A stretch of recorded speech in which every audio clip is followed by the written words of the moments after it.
नमस्कार, आप देख रहे हैं कड़ आवाज। मैं हूं महावीर सिंह रमन आपके साथ।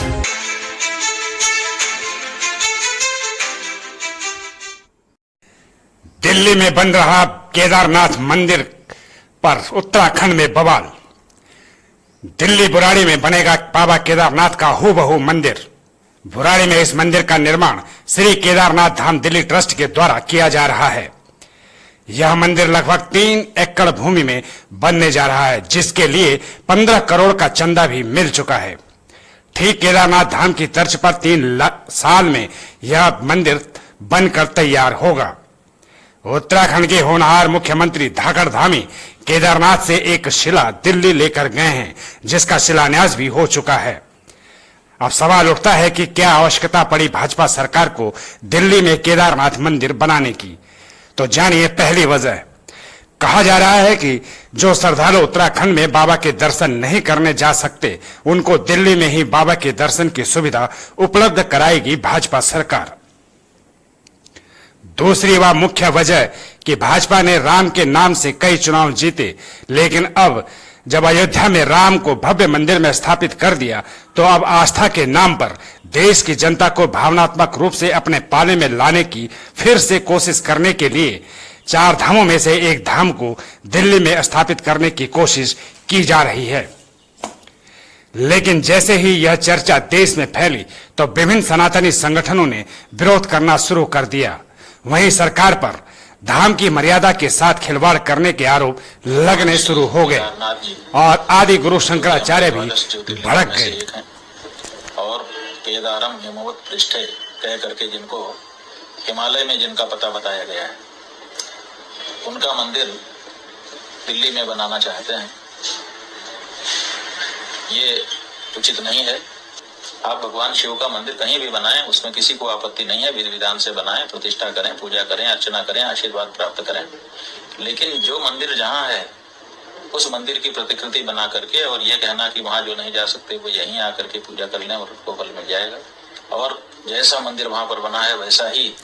दूसरी तरफ वर्तमान सरकार के इस केदारनाथ धाम के साथ खिलवाड़ को देखते हुए कांग्रेस को भी सरकार के खिलाफ अच्छा खासा मुद्दा भुनाने का अवसर मिल गया और कांग्रेस के पदाधिकारी और कार्यकर्ताओं को सरकार के खिलाफ मोर्चा खोलने व सरकार को घेरने का मौका मिल गया, जिस पर कांग्रेसियों द्वारा उत्तराखंड भाजपा सरकार के मुख्यमंत्री का पुतला दहन करना व उग्र आंदोलन की चेतावनी देना और उत्तराखंड की जनता के सामने प्रदेश व केंद्र में भाजपा सरकार की आस्था के प्रति खिलवाड़ करने वाला चेहरा दिखाने का अवसर मिल गया।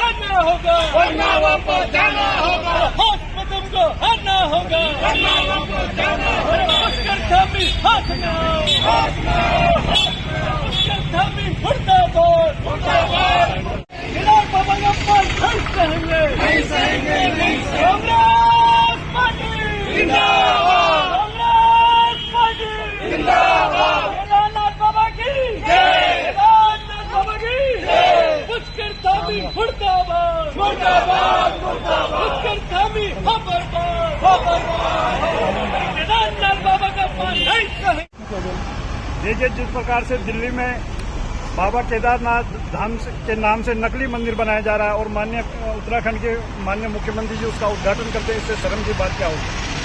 इसी उपलक्ष्य में आज हमारा विरोध था कि केदारनाथ बाबा का अपमान बंद करिए और जो शिला यहाँ से उठा के ये दिल्ली ले गए उसे वापस लाए। तो इसके नहीं, तो अगर ये काम नहीं होता तो कांग्रेस इसके बाद भी आंदोलन करेगी।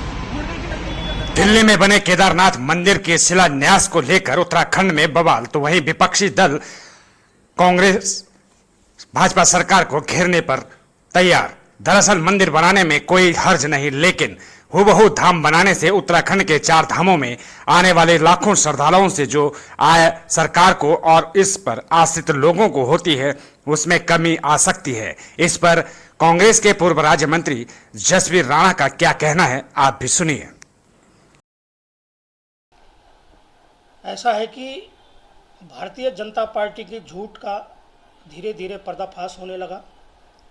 आम जनता अब समझ चुकी है कि 10 साल से भारतीय जनता पार्टी की सरकार उनको ठग रही थी।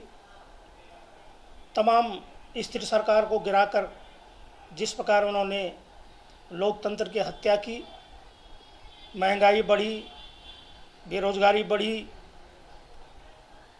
और भाजपा के कार्यकर्ताओं का नेताओं का जिस प्रकार अत्याचार पूरे देश में बढ़ा, अब जनता ने अब मन बना लिया है और भारतीय जनता पार्टी की उल्टी गिनती शुरू हो चुकी है। देखिए, ये जो घटना है, करोड़ों करोड़ों जो विश्व में हिंदू धर्म के धर्मावलंबी फैले हुए हैं, उनके धर्म और उनकी धार्मिक भावनाओं पर कुठाराघात किया है। धाम और मंदिर दोनों अलग चीज़ है। मंदिर आप बना सकते हैं, लेकिन आप धाम नहीं बना सकते। ये तमाम हमारे जो हिंदू शंकराचार्य, हिंदू धर्म के हमारे शंकराचार्य गुरु इत्यादि इनको जानने हिंदू धर्म के जो प्रकांड विद्वान हैं, उनका भी यही कहना है कि धाम नहीं, मंदिर बन सकता है, लेकिन आप धाम कहीं अन्यत्र नहीं बना सकते। और मेरा ये मानना है कि इस षड्यंत्र में वही लोग शामिल हैं जो राम मंदिर में जिस प्रकार इन्होंने हजारों करोड़ों का घोटाला किया। और ये हम नहीं, ये उन्हीं के पार्टी के सांसद सुब्रमण्यम स्वामी जी ने कहा था कि मंदिर निर्माण में लगभग 14,000 करोड़ का घोटाला हुआ। अयोध्या हारने के बाद भगवान श्री राम का नाम भूल गए और अब भगवान श्री केदारनाथ जी के नाम पर ये फिर महाघोटाले की ओर एक जाने की एक तैयारी करी है। लेकिन जिस प्रकार हमारे धर्मगुरुओं ने विरोध किया और हिंदू धर्म के सच्चे अनुयायियों ने, फर्जी हिंदू धर्म वाले नहीं हैं, सच्चे अनुयायियों ने जिस प्रकार विरोध किया, वो काबिले तारीफ है। और सबक एक भारतीय जनता पार्टी को मिल चुका है कि इस प्रकार के षड्यंत्र से हिंदू धर्म को जो जिस प्रकार कमज़ोर किया जा रहा है, उसकी हम घोर भर्त्सना करते हैं।